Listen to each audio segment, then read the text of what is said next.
I'm Rachel, 24 years old, and for the first time in my adult life, I had managed to create something that felt like stability. As a self-made software engineer living in Portland, I'd spent the past 6 years clawing my way through endless freelance contracts, toxic startup environments, and long nights teaching myself to code while juggling part-time jobs. Eventually, all of that effort paid off. I landed a high-paying remote role with a cybersecurity firm, built a solid savings cushion, and last year, I bought my dream home on the outskirts of the city. It was a 2-bedroom Craftsman with just enough yard to keep me grounded, and I took an insane amount of pride in how I'd furnished it: simple, functional, elegant. It was the kind of space that made people say, "This feels like you," which, for someone like me who never really had a place to call hers growing up, meant everything. That house was my sanctuary. Quiet, organized, peaceful. Everything my childhood home wasn't. My parents split when I was 10, and my mother bounced between low-wage jobs while constantly trying to rescue my older brother Brian from his string of self-inflicted disasters. He was 5 years older than me, and from the moment he dropped out of high school, it was like my mom made it her full-time job to excuse every bad decision he ever made. Failed community college? Unfair professors. Arrested for shoplifting? Misunderstanding. Fired from 3 different jobs in 1 year? Toxic bosses. I stopped counting how many times she asked me to be patient with him or to give him another chance. Meanwhile, I had to learn how to make my own dentist appointments when I was 13 because no one else would. So when I finally moved out at 18, I made a silent promise to myself that I would never let the chaos of my family spill into my adult life. I kept that promise for 6 years. Until I returned from a 3-day business trip to San Francisco and found my front door unlocked, my suitcase still in the Uber trunk, and my brother, Brian, sitting on my living room couch like he fucking lived there. At first, I thought I was hallucinating. I literally stopped in the doorway, blinking like I'd walked into the wrong house. He looked up from the TV, holding a bowl of cereal, and gave me this casual little nod like we were roommates. "Oh hey. You're back early." I didn't move. "What the hell are you doing here?" He looked confused, like I was the one who'd made a mistake. "Mom said you were gonna be gone all week." My jaw locked. That doesn't answer my question. He stood up slowly, stretching like he'd just woken from a nap, and shrugged. "She said I could crash here for a while. You've got the space." I dropped my bag on the floor and stormed past him, already heading for my bedroom, where I found the door open, my clothes rifled through, and my personal things displaced. Not stolen, just touched. Handled. Moved. That somehow felt worse. When I turned back to him, he was leaning against the doorframe, still chewing cereal like we were having a normal conversation. "Brian, you need to get out. Right now." He rolled his eyes. "Relax. It's not a big deal. I'll be out in a few days." "No. Not in a few days. Now." My voice cracked with fury I didn't even know I was capable of feeling. "You broke into my house." He scoffed. "Jesus, Rachel, no one broke in. Mom had a spare key. She let me in. I didn't do anything wrong." And that's when it hit me. The spare key. I'd given it to my mom 6 months ago after she had surgery, just in case she needed anything and couldn't get out of bed. I never imagined she'd use it like this, let alone hand it over to Brian, of all people. My heart pounded in my ears as I grabbed my phone and stepped away from him. "Who are you calling?" he asked. "The cops," I said flatly. His whole demeanor shifted. He dropped the cereal bowl on my dresser, stepping toward me. "What the fuck, Rachel? You'd really call the cops on your own brother?" I didn't even flinch. "Yes. I absolutely would." He stared at me, jaw clenched, but he didn't say anything. I could tell he was weighing whether to fight me on it. He'd always been good at pushing boundaries, seeing how far he could go before someone pushed back. But I wasn't the kid who used to hide in her room while he screamed at our mom for money. I was the adult who owned this house. And I was done playing the nice sister.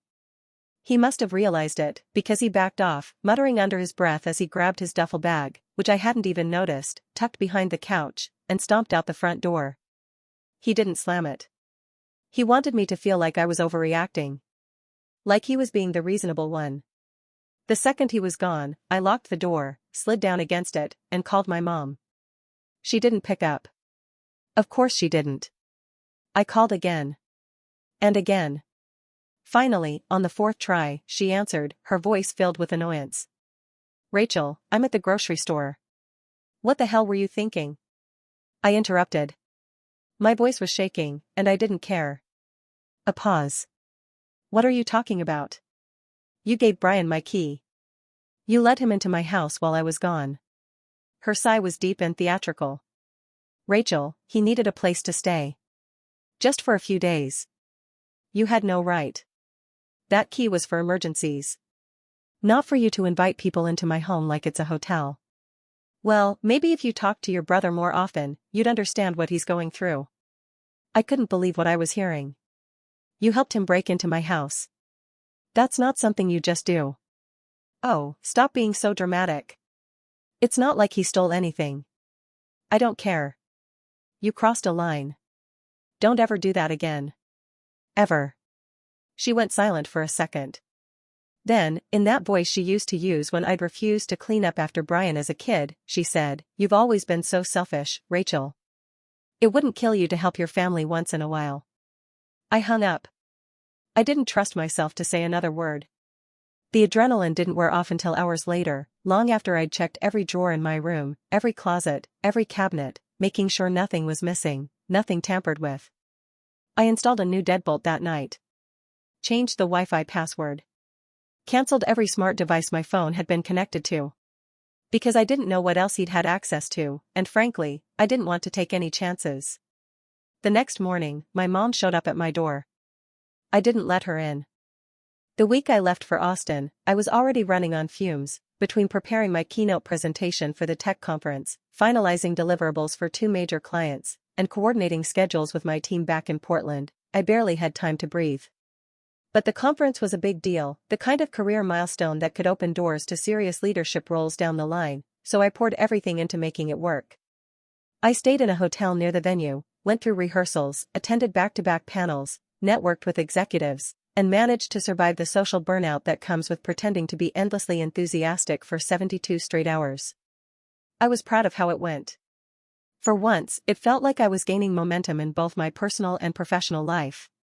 What I didn't know was that while I was delivering a talk on cloud security infrastructure, my unemployed brother Nick was back in Portland, using the emergency key I'd given our mother, only to be used for medical emergencies, to let himself into my house and move in like he owned the place. Not visit. Move in. He didn't crash on the couch for a night or stash a backpack in the hallway while looking for a place to stay. When I walked through my front door that Sunday night, suitcase in hand, the first thing I saw wasn't the furniture I'd curated carefully over the past year or the clean, open space I always looked forward to returning to. Instead, I saw boxes, half-opened, taped badly, stacked in my entryway. Shoes that weren't mine were scattered across the floor. A torn bag of fast food sat on the dining table, grease leaking onto the hardwood I'd spent months saving up to refinish. My living room looked like a shared college apartment. His gaming console was plugged into my TV. An unfamiliar blanket was balled up on my couch, and someone's dirty socks, I'd later confirm, were wedged beneath the coffee table. My heart sank. I dropped my bag and walked further in, calling out for him, my voice sharp with disbelief and fury. He appeared from the hallway, holding a beer and wearing gym shorts like it was the most normal thing in the world. He smiled, lazy and smug, and said something like, "Oh, hey, you're back earlier than I thought." I didn't say anything for a full 10 seconds because my brain was still trying to make sense of what I was seeing. Then I asked, quietly, "What are you doing in my house?" He raised his eyebrows like the answer was obvious. "Staying here for a bit. Mom said it was cool." I was already reaching for my phone. "Get out. Now." He rolled his eyes, turned back toward the hallway, and said, "Relax, Rachel. You've got 2 bedrooms. It's not like I'm taking up space you actually use." He had no idea how dangerous it was to say that to me in that moment. My home wasn't just a place with extra rooms, it was my boundary, my protection from everything I'd fought to leave behind. I was the one who'd worked 16-hour days for 5 years, not him. I was the one who'd built this life from scratch, starting with nothing but a refurbished laptop and a stolen Wi-Fi signal in my apartment's hallway. Every square foot of that house represented my effort, my decisions, my sacrifices. I told him again, calmly, firmly, absolutely, that he needed to get out of my house right then and there. He laughed and walked away like it was a joke. That was the moment I knew I wasn't going to reason with him. He had zero respect for my space, my property, or the word no, so I dialed 911. When the operator answered, I told her plainly that someone was inside my home without permission. I gave his name. Explained that he was my brother. That he had no lease, no key given by me, and no right to be there. She asked if he was being violent, and I told her not yet, but I was afraid things would escalate if I pushed further without help. Within 20 minutes, 2 officers arrived. Nick tried to talk his way through it, all smug charm and fake confusion, but I showed them my house title, explained the key situation, and stood my ground. I made it clear that I wasn't backing down, not this time. They gave him 10 minutes to pack his things. Watching him slowly shove his belongings into a trash bag while muttering insults under his breath was one of the most surreal moments of my life. He acted like I'd betrayed him, like I was the one being unreasonable. And when he finally stepped outside with his arms full of stolen groceries and crumpled t-shirts, he turned and said, "I hope you're happy. You just made everything worse." He didn't realize that, from my perspective, everything had already been worse, for years. I just finally stopped pretending it wasn't. After he left, the officers asked if I wanted to file a report. I declined. I didn't want this to turn into something even more complicated. I just wanted my house back. I walked from room to room, noting the subtle violations everywhere. My office chair was slightly off-center. My bathroom towels were damp. He'd used my shampoo, my razor. There were crumbs on the floor in places I never ate.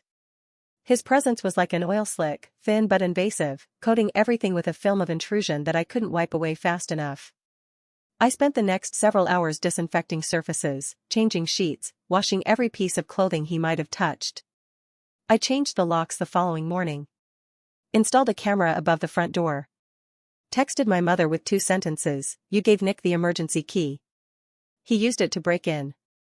Don't expect me to pretend that's okay." She replied 3 hours later with a paragraph so full of guilt-tripping and denial that I couldn't even read past the first line. She said something about how families should support each other, how Nick was in a hard place, and how I needed to stop being so cold. I didn't respond. That wasn't cold. That was the boundary. And I was done letting them pretend like it didn't matter. 3 nights after Nick was removed from my house by the police, I finally started sleeping again, or at least I thought I had, until a sharp metallic scraping sound cut through the silence at exactly 2:07 a.m. and dragged me out of sleep so abruptly that my heart was already racing before my mind fully caught up. For a few disoriented seconds, I lay still in bed, staring at the ceiling, trying to convince myself it was nothing more than a bad dream or a neighbor fumbling with their car keys outside, but then the sound came again, slower this time, deliberate, metal grinding against metal in a way that instantly triggered every alarm in my body. I rolled out of bed and grabbed my phone, my hands shaking just enough that I nearly dropped it, and opened the security camera app one had installed after Nick's forced removal. The live feed took a second to load, and in that second, I felt a kind of dread I'd never experienced before, the quiet certainty that something was very wrong. When the image finally sharpened, my stomach dropped so hard it felt like I'd been punched. There was Nick, standing right at my front door, his face half lit by the porch light, and next to him was a man I didn't recognize, crouched down with his back to the camera, his hands working at my front lock with something thin and reflective. And just a few feet behind them, standing perfectly still, was my mother. She wasn't yelling. She wasn't protesting. She wasn't confused or upset. She was calm, arms folded loosely, weight shifted onto one hip, watching the man work on my door like she was waiting in line at a coffee shop. It was that calm that terrified me the most. This wasn't desperation. This wasn't panic. This was premeditated. For a moment, I couldn't breathe. My brain refused to accept what my eyes were seeing, desperately searching for another explanation, some version of reality where this made sense and wasn't exactly what it looked like. But there was no alternative interpretation. My brother, who had already been removed from my home by police, had come back in the middle of the night with a stranger to break into my house, and my mother was standing there supervising it like she had every right to be involved. My hands were ice cold as I zoomed in on the camera feed, my pulse pounding so loudly in my ears that I almost missed the sound of the lock clicking unsuccessfully. The man cursed under his breath and adjusted his grip, trying again, while Nick glanced around impatiently, tapping his foot like he was annoyed at the delay. Then Nick looked directly at the doorbell camera, not with surprise, not with fear, but with irritation, like the camera itself was an inconvenience. He leaned toward my mother and said something I couldn't hear, and she nodded. That nod did something to me. It snapped whatever fragile illusion I'd still been holding on to that this was about helping Nick or temporary shelter or misunderstanding boundaries. This wasn't about a place to stay. This was about control. They were trying to take my home back, to undo everything I'd built, because in their minds, it never truly belonged to me in the first place. I wasn't a homeowner to them. I was a resource. A backup plan. A space they felt entitled to occupy whenever it suited them. I didn't hesitate. I called 911 again, my voice low and steady in a way that surprised even me as I told the operator that there were people actively attempting to break into my house, that one of them had been previously removed by police, and that I was alone inside. She asked me to stay on the line and move to a secure area, so I locked my bedroom door, turned off the lights, and sat on the floor with my back against the bed, never taking my eyes off the live camera feed. Outside, the man stood up abruptly and said something to Nick, shaking his head. Nick threw his hands up in frustration, pacing a tight circle on my porch. My mother said something sharply, her posture stiffening, and for the first time, she looked annoyed, not at Nick, not at the stranger, but at the situation itself, as if my locked door was being unreasonable. Then, to my horror, she stepped forward and tried the doorknob herself, twisting it slowly, testing it, confirming that I had changed the locks. I felt a wave of nausea so intense I had to press my hand over my mouth to keep from making a sound. Watching my own mother try to open my front door in the middle of the night, knowing I was inside, knowing I didn't want them there, shattered something fundamental in me. This wasn't denial anymore. This was hostility disguised as family obligation. When the police arrived, the porch filled with flashing red and blue light, and suddenly the scene shifted from something surreal to something painfully real. Nick immediately started talking, gesturing wildly, clearly trying to control the narrative, while the stranger backed away, hands raised, muttering excuses. My mother stepped forward too, her voice calm and composed as she spoke to the officers, and I could see her doing what she'd always done, reframing reality to make herself look reasonable and me look difficult. I stayed upstairs until an officer knocked on my door from inside the house, having entered through the garage after I unlocked it remotely. When I came down, wrapped in a hoodie with my phone still clutched in my hand, the sight of all three of them standing in my living room felt violating all over again. I showed the officers the camera footage. I showed them the previous report. I explained the emergency key, the unauthorized move-in, the forced removal. I didn't raise my voice. I didn't cry. I just told the truth, clearly and completely. Nick was furious when the officers told him to leave again, his face red, his jaw tight, spitting accusations about how I'd always thought I was better than him, how I was ruining the family. The stranger was escorted away. And my mother stood there, looking at me with a mix of disappointment and disbelief, like I'd just embarrassed her rather than exposed something unforgivable. As they were escorted out, she turned to me and said, quietly but sharply, "You didn't have to take it this far." I watched the door close behind them and finally understood something I had been avoiding for years. They weren't trying to visit. They weren't trying to help. They weren't even trying to survive. They were trying to reclaim control over the one thing I had that they couldn't manipulate anymore, my life. And they were willing to break the law, violate my safety, and erase my autonomy to do it. Standing alone in my house after the police left, surrounded by silence and the faint hum of my security system, I realized the peace I thought I had built was never fragile. It was simply being tested by people who never respected it to begin with. This didn't start suddenly, no matter how much I wished it had, because the truth is that what happened at my front door at 2 a.m. was just the final symptom of something that had been rotting quietly for more than a decade. I was 13 years old when my dad died, and even now I can still remember how abruptly the world shifted the moment we were told there was no will, no instructions, no plan for what came next. He had always handled the practical things, the paperwork, the future, and without him, everything fell into my mother's hands overnight. The house we lived in, a modest but well-kept place that had been the only constant in my childhood, suddenly became a bargaining chip rather than a home, and my mother made her decision quickly, without discussion, without hesitation, and without ever asking me how I felt about it. She gave the house to Nick. I didn't understand it at the time, not really, but I understood enough to know that something was deeply wrong. Nick was 18 then, already drifting, already skipping school, already convinced that the world owed him something it hadn't delivered yet. He didn't want the house because it held memories or because he planned to build a life there, he wanted it because it was handed to him, because it was something he didn't have to earn. My mother framed it as practicality, saying he needed stability, saying he was a young man who needed a foundation, saying I was adaptable and resilient and would be fine anywhere. And just like that, I was sent away to live with distant relatives who barely knew me, while my brother stayed behind in the only place that had ever felt like home. I learned very early what it meant to be disposable. The relatives were not cruel, but they were indifferent, and that indifference taught me how to take care of myself long before I was ready. I learned how to keep my head down, how to make myself useful, how to disappear into schoolwork and books because no one was going to rescue me or check in on how I was doing. Meanwhile, Nick had the house, and with it, every opportunity my father had worked to provide. And he burned through all of it. He trashed the place within a few years, stopped paying property taxes, rented rooms to people who treated the house like a landfill, and eventually lost it altogether. By the time I was in college, the house was gone, sold off to cover debts I didn't even know existed, and my mother spoke about it with a kind of passive sadness, like it had simply evaporated on its own. No one ever apologized to me. No one ever acknowledged what had been taken. While Nick squandered everything he was handed, I built everything from nothing. I worked part-time jobs throughout high school, took out loans for college, taught myself skills that actually paid the bills, and endured years of instability without ever expecting help. I didn't ask my mother for money. I didn't ask Nick for support. I learned how to survive on my own because experience had taught me that relying on family was a liability, not a safety net. Every achievement I earned came with the quiet knowledge that if I failed, there would be no soft place to land.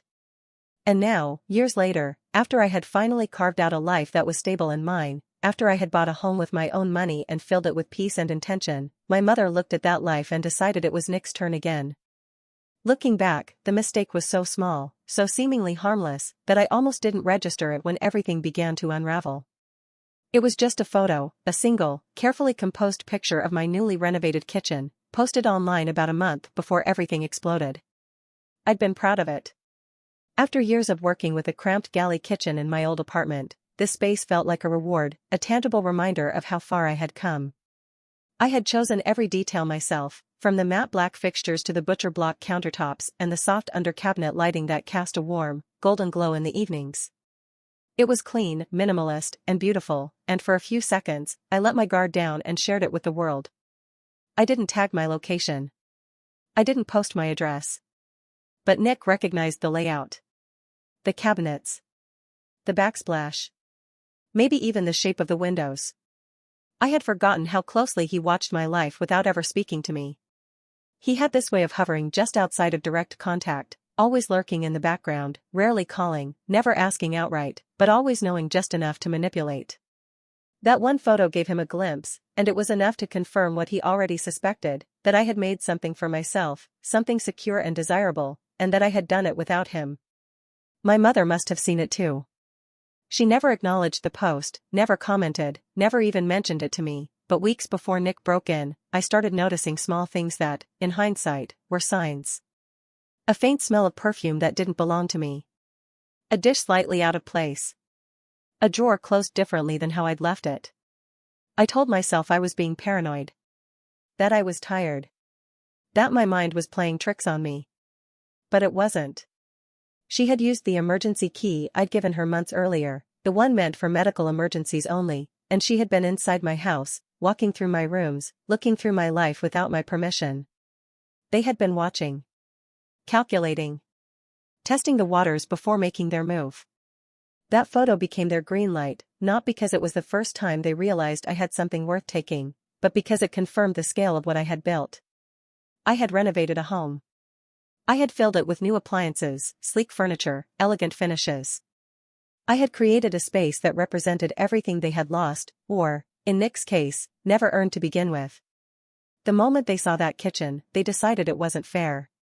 That I didn't deserve to have it all while Nick, their golden failure, struggled.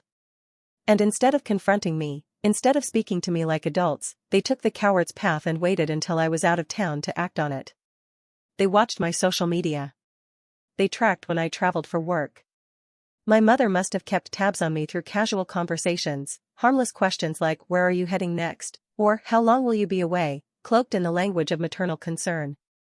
She probably passed that information along to Nick, who saw an opportunity the moment I confirmed my trip to Austin.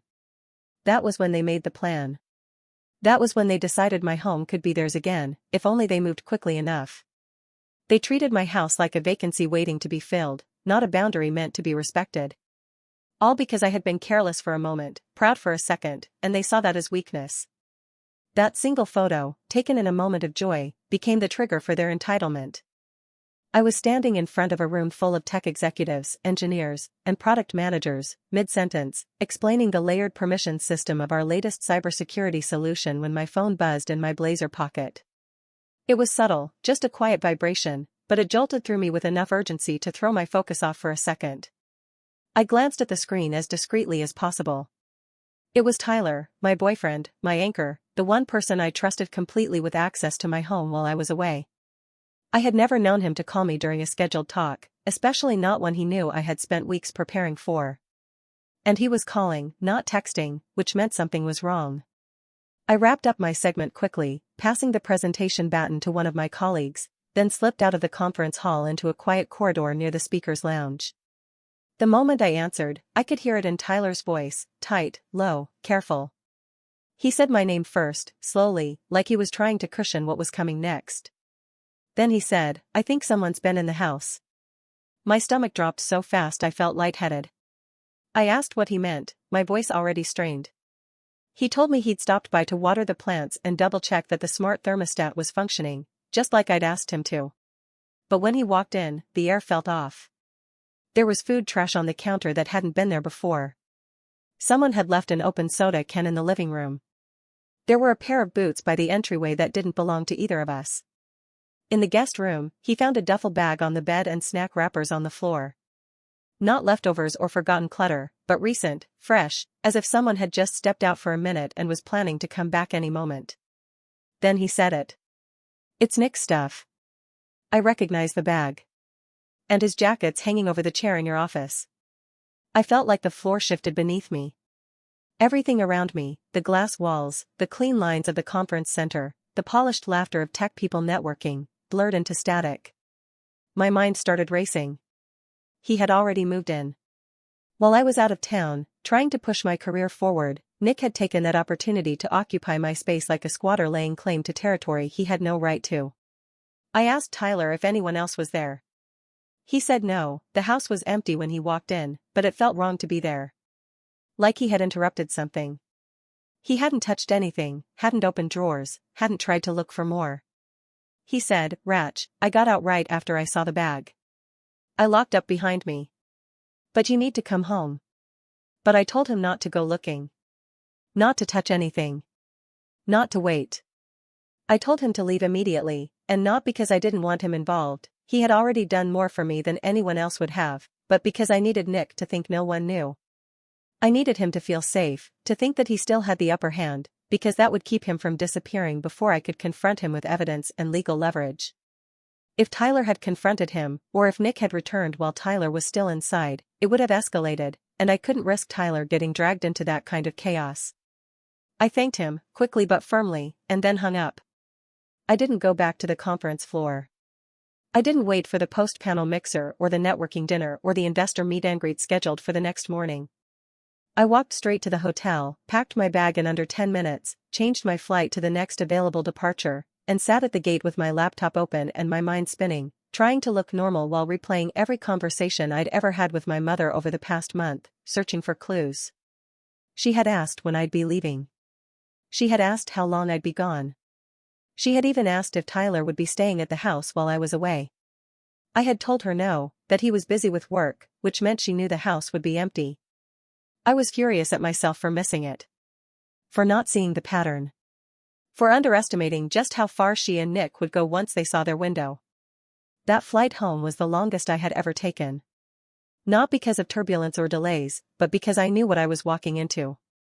I knew that the moment I landed, I would no longer be able to pretend this was a misunderstanding or a boundary issue. It was invasion. It was calculated. It was personal. And every mile that passed beneath that plane was another second ticking down toward the confrontation that would change everything. I landed just before 7 in the morning, physically exhausted and mentally coiled so tight I could barely keep my hands from shaking. The ride from the airport was a blur of gray streets and freezing morning air pressed against the car windows, and I sat in silence the whole time, replaying the last conversation with Tyler over and over in my head, trying to prepare for what I already knew was waiting for me.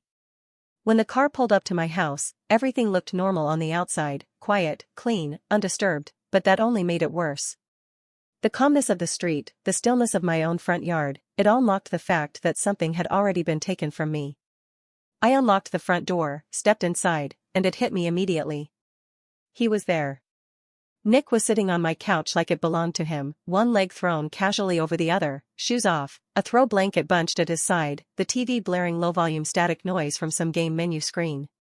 He had my remote in his hand, my throw pillow tucked behind him, and my favorite ceramic mug, one I'd picked up at a local craft fair, resting on the coffee table, now stained with whatever cheap energy drink he'd poured into it. He didn't flinch when I entered. Didn't act surprised or caught. He just glanced over his shoulder, smiled like I was the one intruding, and asked, "Hey, you got any of that soda left?" That sentence landed like a slap. My body locked up. For a second, I stood completely still, staring at him while my mind screamed at me to stay calm, stay sharp, don't let it escalate yet, don't raise your voice. But inside I was burning. He didn't look uncomfortable. He didn't look ashamed. He looked like he belonged there. Like he had every right to take up space in a home he hadn't built, hadn't paid for, hadn't even been invited into. I stepped forward, slowly, carefully placing my bag down by the front door without taking my eyes off him. He turned back toward the screen, flicking through channels or menu screens, like nothing was happening. Like I wasn't standing in the doorway of my own home, witnessing someone who had been forcibly removed days ago making himself comfortable in my living room as if none of it mattered. "Nick," I said, and my voice came out colder than I expected, sharper, "you need to leave. Right now." He didn't even turn around this time. Just waved one hand lazily in the air and said, "Relax, Ratch. It's just for a few months. I'll be out before spring." A few months. That phrase felt like a punch to the ribs. The arrogance of it. The casual entitlement. As if I were running some kind of informal extended stay program for disgraced family members. As if he got to decide how long he stayed in a house I had bought with money he couldn't even imagine earning. I walked past him without another word, went straight to the kitchen counter where I'd left my phone charger before the trip, and picked up my phone. My hands were steady now. I didn't yell. I didn't argue. I didn't plead.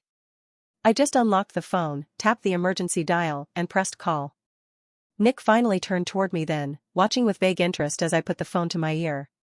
"Are you serious?" "I'm calling the police," I said, loud enough and clear enough for him to hear every syllable.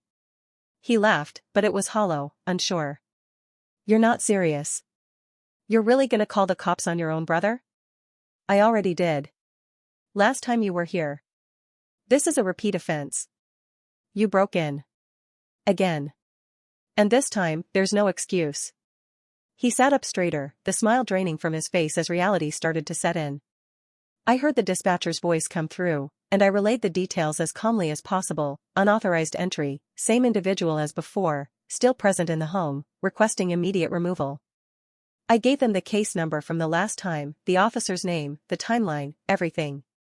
I'd done my homework on the plane. I was ready. Nick stood up, arms raised slightly, pacing behind the couch like he was trying to decide whether to run or argue or both. He started to talk, voice louder now, filled with that familiar angry disbelief, saying things like, "You're being crazy, and it's just temporary, and we're family," but I didn't even acknowledge him. I just stayed on the phone, repeating what I needed to say until the dispatcher confirmed that officers were en route.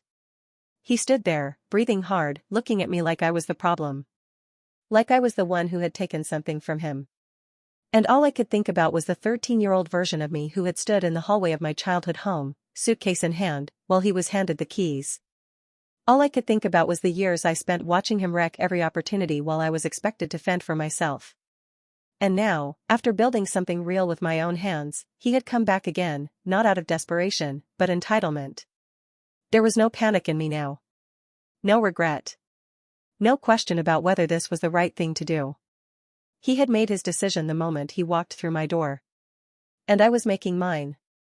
As the officers walked Nick out of my house for the second time in less than a week, his voice echoed off the walls with that same tone he always used when he felt cornered, not angry, not truly afraid, but indignant, childish, as if the world had wronged him yet again. He didn't shout. He didn't threaten. He whined. He said the house should have been his anyway. That it was only fair. That I had no right to keep it from him when I had so much and he had nothing. He spoke like the laws of ownership and responsibility didn't apply to him, like my work, my choices, my struggle, meant nothing compared to his idea of what he was owed. I stood near the staircase, silent, arms crossed tightly over my chest, watching as he tried to argue his case to the officers, who remained professionally detached but clearly unimpressed. One of them looked at me briefly with a small nod, confirmation that they remembered everything from the previous report, and I nodded back, grateful for the consistency. As Nick was led out the front door, he turned his head just enough to look at me and said, "You know this isn't right. You're acting like a stranger. This is supposed to be my house too." I didn't respond. There was nothing left to say. That idea, that delusion, had been planted in his head long ago, and no amount of truth or logic was ever going to dislodge it.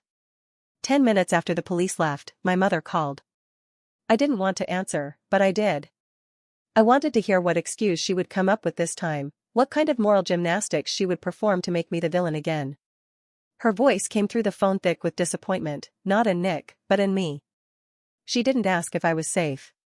She didn't ask if anything had been broken or stolen. She didn't even acknowledge the fact that her son had committed trespassing, again. Instead, she said, flatly, "You didn't have to do that." I didn't say anything. I let the silence stretch. Then she followed up with the line that made my skin crawl, "You owe him, Rachel. You've done well for yourself. You've had opportunities. Don't you think it's time you helped your brother? This house, if your father were alive, he would have wanted Nick to have it." It was almost laughable, the way she twisted everything. I had built this life from scratch while Nick had been handed chances and burned every single one of them to ash. I had worked late nights, taken risks, eaten dollar ramen and skipped rent payments in the beginning just to stay afloat, while Nick had sat in the same bar every weekend complaining about how life was unfair. I had earned this house, every square foot of it, through my own grit and perseverance, and now my own mother was standing on the other side of the phone line, telling me I didn't deserve it. That my success wasn't really mine. That I had some unspoken debt to pay because I had dared to build a life they couldn't control. I hung up before she finished. That night, I changed the locks again, both doors, front and back. Not just the cores, but the hardware itself. I reinforced the door frames with steel plates, had motion sensor lights installed across the entire perimeter, and upgraded the camera system to include a 360-degree outdoor view and indoor sensors in the hallway and entry points. I connected the entire security system to my phone and set up emergency automation triggers in case of another attempt. I even moved my bedroom furniture slightly so that I could hear more clearly if someone ever tried the windows again. I didn't sleep that night. I lay awake in my room, lights off, the soft glow of the security app screen in my hand as I watched the camera switch angles every few seconds, scanning, watching, recording. There was no peace in it, only a thin layer of temporary control. I stared at the footage of my own front porch like I was waiting for something, knowing deep down that this wasn't over. Because people like Nick, people like my mother, they didn't operate within the bounds of logic or respect. They didn't hear no as a boundary. They heard it as a challenge. And when they saw something they wanted, something they believed they were entitled to, they didn't stop until they either got it or burned everything down trying. They had already crossed lines I never thought they would. And the scariest part wasn't what had happened so far, it was knowing, with absolute certainty, that they weren't done. 3 days after I had the locks changed, reinforced the doors, and updated every inch of my security system, I was woken again at 2:03 in the morning by the same quiet but unmistakable notification tone from the security app on my phone. It was a sound I'd come to fear in a way that was visceral and immediate, because it no longer meant a package delivery or a stray cat crossing the porch, it meant them. I sat up in bed so fast I nearly knocked over the glass of water on my nightstand, grabbed my phone, and opened the live camera feed with fingers already shaking. What I saw sent a surge of cold, adrenalized disbelief straight through my chest. They were back. Not just Nick. Not just my mother. Both of them were standing right there on my porch again, and this time they had brought someone else, a man in a work jacket and tool belt, clearly a locksmith, crouched down in front of my deadbolt with professional lockpicking tools in his hands, moving quickly and quietly like someone who had done this 100 times before. Nick stood over him, arms folded, glancing over his shoulder every few seconds, while my mother stood a few feet back on the sidewalk, casually watching the street like she was supervising a late-night delivery. She wasn't flustered or nervous. She looked calm, collected, prepared. This wasn't desperation. This wasn't a last-ditch attempt by people who had run out of options. This was a calculated, coordinated operation. A planned heist. I watched it happen in real time, my own family orchestrating the illegal entry into my home like it was just another errand. The locksmith didn't hesitate. He didn't question. He wasn't fumbling or slow. He worked with practiced precision, the tools turning smoothly in the lock, and I realized in that moment that they had likely hired him under false pretenses, maybe even told him they were locked out of their own home. They were trying to invade my life again, this time not with excuses or manipulation, but with tools and timing. I didn't freeze this time. I didn't panic. I called 911 immediately and gave them the address, the details, the prior reports, and told them clearly, this is an active attempted break-in, and I have it on live camera. I told them who the people were, that there was a hired locksmith involved, and that this was the third time they had tried to force their way into my home. The dispatcher's tone changed the moment I said it was happening live. She told me officers were already en route and advised me to stay inside, to stay quiet, and to keep watching the cameras. I moved to the floor, lights off, phone in one hand and pepper spray in the other, positioned behind the solid wood of my bedroom dresser just in case they got through before the cops arrived. I turned the volume on the security feed up just enough to hear faint voices. Nick said something like, "Hurry up," followed by the click of metal tools moving inside the lock mechanism. Then I heard the locksmith say, "This is a weird setup, did someone change these recently?" And Nick replied, "Yeah, my sister's paranoid. Just open the door." It was surreal.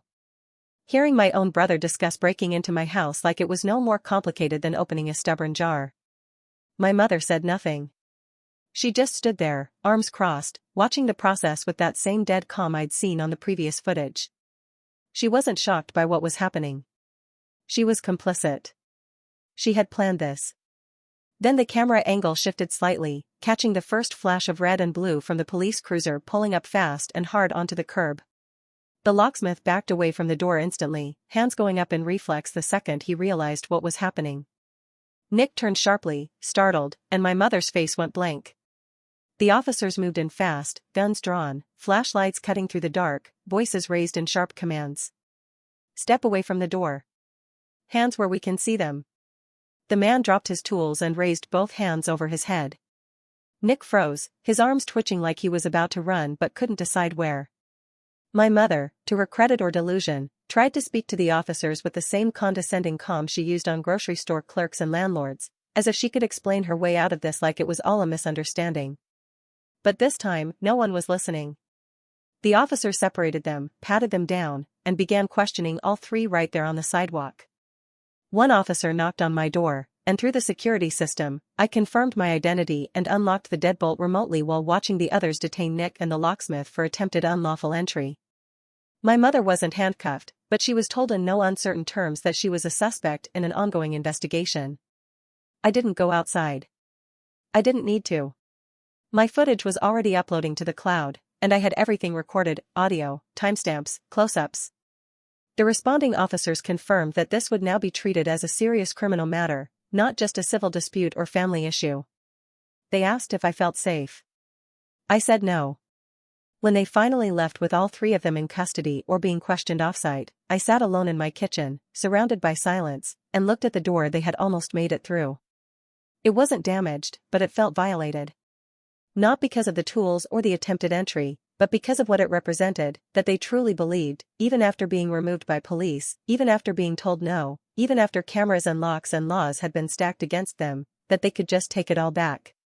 And it was in that moment that I finally understood, this wasn't about family, or need, or fairness. This was about control.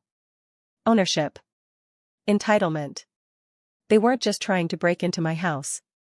They were trying to erase the fact that I had ever made it mine. The day after the second break-in, once the police had cleared the scene and I finally allowed myself a few hours of sleep, I woke up with one objective in mind: to remove every trace of Nick's presence from my house.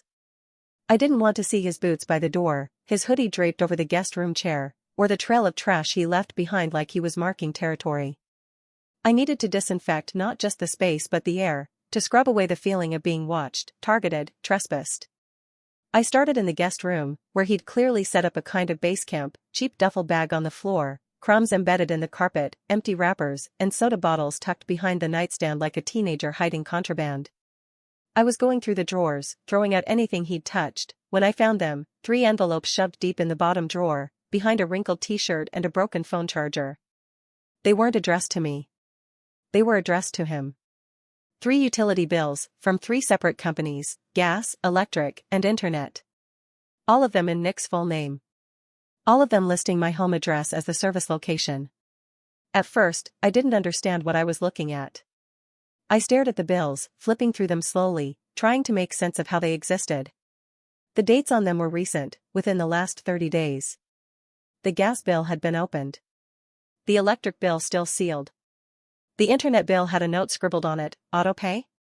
I felt the blood drain from my face as the realization settled like ice in my spine. These weren't mistakes. These weren't leftovers from some old account. He had deliberately put utilities in his name at my address. He had forged residency. It was an attempted squat. Suddenly, everything clicked: the timing, the confidence, the way he'd moved in while I was out of town like he had every right to be there. He wasn't just using the house as a place to crash. He was laying down legal roots, crafting the appearance of tenancy. If I hadn't come back early, if Tyler hadn't checked on the house when he did, if I had waited just one more week to return from that conference, Nick could have presented these bills as proof that he lived there. And in this state, even without a lease, someone with utility bills and mail to their name at an address can claim tenancy rights under certain conditions. Evicting them becomes a legal process: slow, expensive, grueling. The police wouldn't have been able to remove him easily. I would have had to go to court. File notices. Prove that he didn't belong there while he insisted he did. It would have been a nightmare. He wasn't just invading. He was stealing my home. And my mother had to have known. There's no way she wasn't part of it, not after showing up with him, not after defending his actions, not after telling me I owed him. The entire plan had been orchestrated quietly, carefully, behind my back. They had been planning it for weeks, maybe longer. Watching me. Calculating. Waiting for the moment when I'd be out of sight long enough for them to move in and claim what they thought they were entitled to. My chest felt tight, like I couldn't get enough air, like I was suffocating in my own home. I scanned every room again, not just for belongings but for any other documents, pieces of mail, signs of deeper infiltration. I checked the mailbox, the kitchen drawers, the trash. I even pulled up my online utility accounts to make sure nothing had been switched behind my back. It wasn't just about fear anymore. It was rage, betrayal, disbelief. They had turned something sacred, my home, the one safe space I had ever built, into a battlefield. Into a mark. I kept the envelopes, took photos of everything, and called my attorney that afternoon. I didn't want to just react anymore. I needed to go on record. To build a case. To protect myself not just from break-ins but from identity theft, legal manipulation, whatever else they were willing to do. Because this wasn't about family anymore. It wasn't about bad choices or tough love or blurred lines. This was fraud. Cold, calculated, premeditated fraud. And if I hadn't caught it in time, they would have taken everything. Not by force. Not by violence.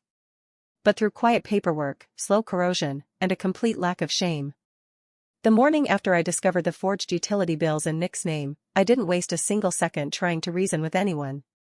I didn't call my mother to scream. I didn't send a furious text. I didn't write one more carefully worded message trying to explain how deeply violated I felt. I was past explanations. Past warnings. Past begging for respect that was never going to come. I opened my laptop, sat down at the kitchen island he had tried to steal from me, and searched for the most aggressive, high-level civil litigation firm in Portland. I didn't care about cost. I didn't care about optics. I cared about ending this, legally, publicly, permanently. Within 48 hours, I had hired a powerhouse attorney, someone with a reputation for being brutal in cases involving family fraud and property disputes. I brought them every piece of evidence I had: the security footage, the 911 call records, the police reports from both break-ins, the photographs of Nick's personal items inside my home, and most importantly, the 3 utility bills with his name and my address. I provided written testimony from Tyler, including timestamps and the events he witnessed when he found Nick's things. I included text logs from my mother, voicemails, calendar screenshots, even travel records proving I was out of town when they made their move. My lawyer reviewed it all and said plainly, they weren't just squatting. They were setting up for ownership fraud. You caught it just in time. We filed for a permanent restraining order against both Nick and my mother, citing attempted unlawful entry, harassment, and coordinated fraud. I no longer cared about how it would look. I no longer cared about the potential fallout with extended relatives or what story they would spin to anyone who would listen. Let them lie. Let them play the victims. The truth was already being formalized in court, in documents that mattered. I signed every page with steady hands, pressing the pen so hard into the paper that my signature carved into the pages below. We also filed a civil suit. Damages, $20,000. That included the cost of new security systems, the locksmith work, the emergency flights, missed work, legal fees, and personal damages due to mental distress and targeted harassment. Every cent was documented, every receipt printed and attached to the claim. We didn't make it emotional. We made it strategic. I wasn't asking for justice. I was taking it. Nick and my mother were both served within days, him at the temporary apartment he was crashing in, her at the address she shared with an old friend of the family. I received confirmation by email. They had been notified. The system had been activated. There would be no more knocks at my door. No more late-night attempts to steal my life. No more whispered threats or guilt-tripping voicemails. There were no more calls.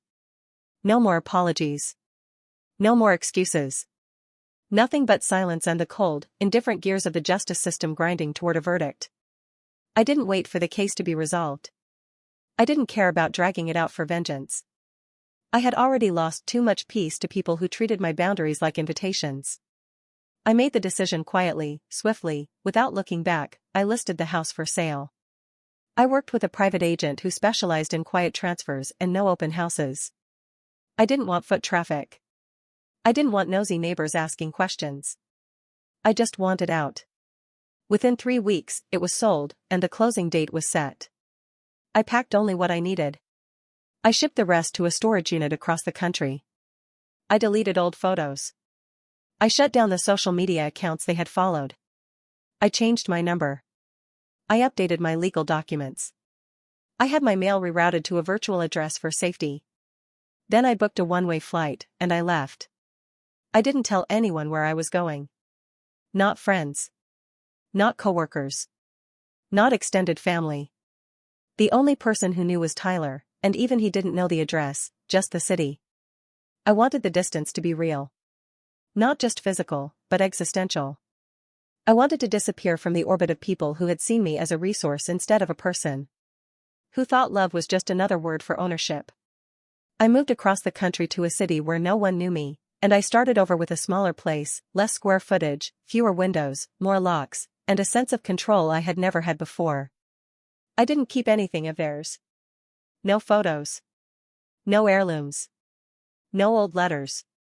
I erased them like you would erase mold from a wall, thoroughly, with chemicals and gloves, because anything less than total removal meant the risk of regrowth. I wasn't angry anymore. I was done. Fully, finally done. The part of me that had once longed for reconciliation, for understanding, for family, that part died the night I saw them on camera trying to break into my life a second time. They hadn't just tried to invade. They had tried to overwrite me. And I made sure they would never get the chance again. The final hearing was held in a small, windowless courtroom with off-white walls and the kind of fluorescent lighting that made everything feel both too bright and somehow still dim. It wasn't dramatic. There were no outbursts or gasps or shouted objections, just a slow, methodical unraveling of everything they had done, laid out in legal terms and hard evidence. Nick sat at the defense table in a wrinkled suit, fidgeting constantly, tapping his foot so aggressively that the judge had to ask him twice to stop. My mother sat beside him, her face frozen in a tight expression that teetered between indignation and disbelief, like she still couldn't understand how things had gone this far. Like she was the one being wronged. But there was no escaping it. The paper trail was undeniable. The utility bills in Nick's name tied directly to my address. The surveillance footage showing him and my mother on my porch with a locksmith at 2 in the morning. The 911 call recordings, the police reports from both break-ins, and the statement from Tyler confirming the unauthorized occupation attempt. My attorney presented everything with calm precision, never once raising his voice. He didn't have to. The facts did all the work. Nick was charged with aggravated trespassing and attempted fraud, both elevated due to the premeditated nature of his actions and the fact that he had attempted to establish false residency in a legally occupied home. The judge didn't mince words. He called Nick's actions an egregious violation of property law and familial trust and made it clear that intent didn't have to come with violence for it to be dangerous. He pointed out how Nick had manipulated legal loopholes, using forged documents and timing to try and take what didn't belong to him. He reminded the court that squatters' rights exist to protect the vulnerable, not to enable theft. My mother didn't face criminal charges, but the judge addressed her separately, directly, and in open court. He cited her role in facilitating both break-ins, her presence during the second incident, and her consistent pattern of enabling behavior. He called it a malicious disregard for boundaries and made it clear that her silence and complicity had consequences. She wasn't just a bystander. She was an active participant in the scheme. Her name would be tied to a permanent civil record of harassment and property interference, and most importantly, she was legally barred from contacting me in any form, no calls, no messages, no third-party intermediaries, no exceptions. Then came the restraining order. 10 years. Not the usual 12 months. Not the standard 2. 10 full years of legally enforced distance. 10 years of space to breathe without the constant fear that one of them would show up again, entitled and angry, trying to worm their way back in under the guise of family. The judge signed it on the spot. And just like that, it was over. I walked out of that courtroom not as a daughter or a sister, but as a woman who had finally chosen herself. I didn't feel victorious. I felt clean. Lighter. Not because justice had been served, but because I had stopped waiting for them to be different. I had stopped waiting for apologies that were never coming. I had severed the cord completely, not with hate, but with clarity. I had lost my house. The place I had spent years working toward. The one I had dreamed about, designed, renovated, and made my own. I had walked away from it by choice because holding on to it meant holding on to the nightmare that had come with it, the surveillance, the violations, the night after night of watching cameras and waiting for the next breach. It wasn't just a home anymore. It had become a monument to what they tried to take. And I didn't need monuments. I needed peace. So I let it go. Sold it. Moved far away. Built a new life from the ground up with no shared walls, no shared past, and no one watching over my shoulder. I didn't win in the traditional sense. I didn't get revenge. I didn't get closure. But I got something better: silence. Safety. Privacy. I got to exist without being someone else's fallback plan. I got to wake up in the morning and know that no one had a key to my door but me. That no one could walk into my life and demand a place in it simply because we shared blood. I chose myself. And I don't regret it. Not for 1 second. The final hearing was held in a small, windowless courtroom with off-white walls and the kind of fluorescent lighting that made everything feel both too bright and somehow still dim. It wasn't dramatic. There were no outbursts or gasps or shouted objections, just a slow, methodical unraveling of everything they had done, laid out in legal terms and hard evidence. Nick sat at the defense table in a wrinkled suit, fidgeting constantly, tapping his foot so aggressively that the judge had to ask him twice to stop. My mother sat beside him, her face frozen in a tight expression that teetered between indignation and disbelief, like she still couldn't understand how things had gone this far. Like she was the one being wronged. But there was no escaping it. The paper trail was undeniable. The utility bills in Nick's name tied directly to my address. The surveillance footage showing him and my mother on my porch with a locksmith at 2 in the morning. The 911 call recordings, the police reports from both break-ins, and the statement from Tyler confirming the unauthorized occupation attempt.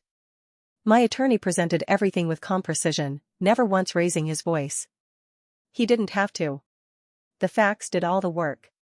Nick was charged with aggravated trespassing and attempted fraud, both elevated due to the premeditated nature of his actions and the fact that he had attempted to establish false residency in a legally occupied home.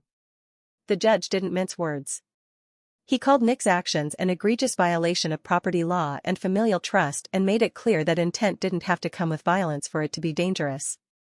He pointed out how Nick had manipulated legal loopholes, using forged documents and timing to try and take what didn't belong to him.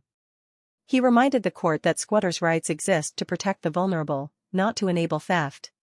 My mother didn't face criminal charges, but the judge addressed her separately, directly, and in open court.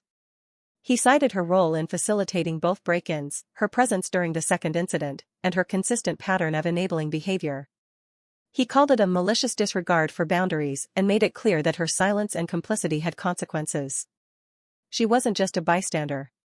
She was an active participant in the scheme. Her name would be tied to a permanent civil record of harassment and property interference, and most importantly, she was legally barred from contacting me in any form, no calls, no messages, no third-party intermediaries, no exceptions. Then came the restraining order. 10 years. Not the usual 12 months. Not the standard 2. 10 full years of legally enforced distance.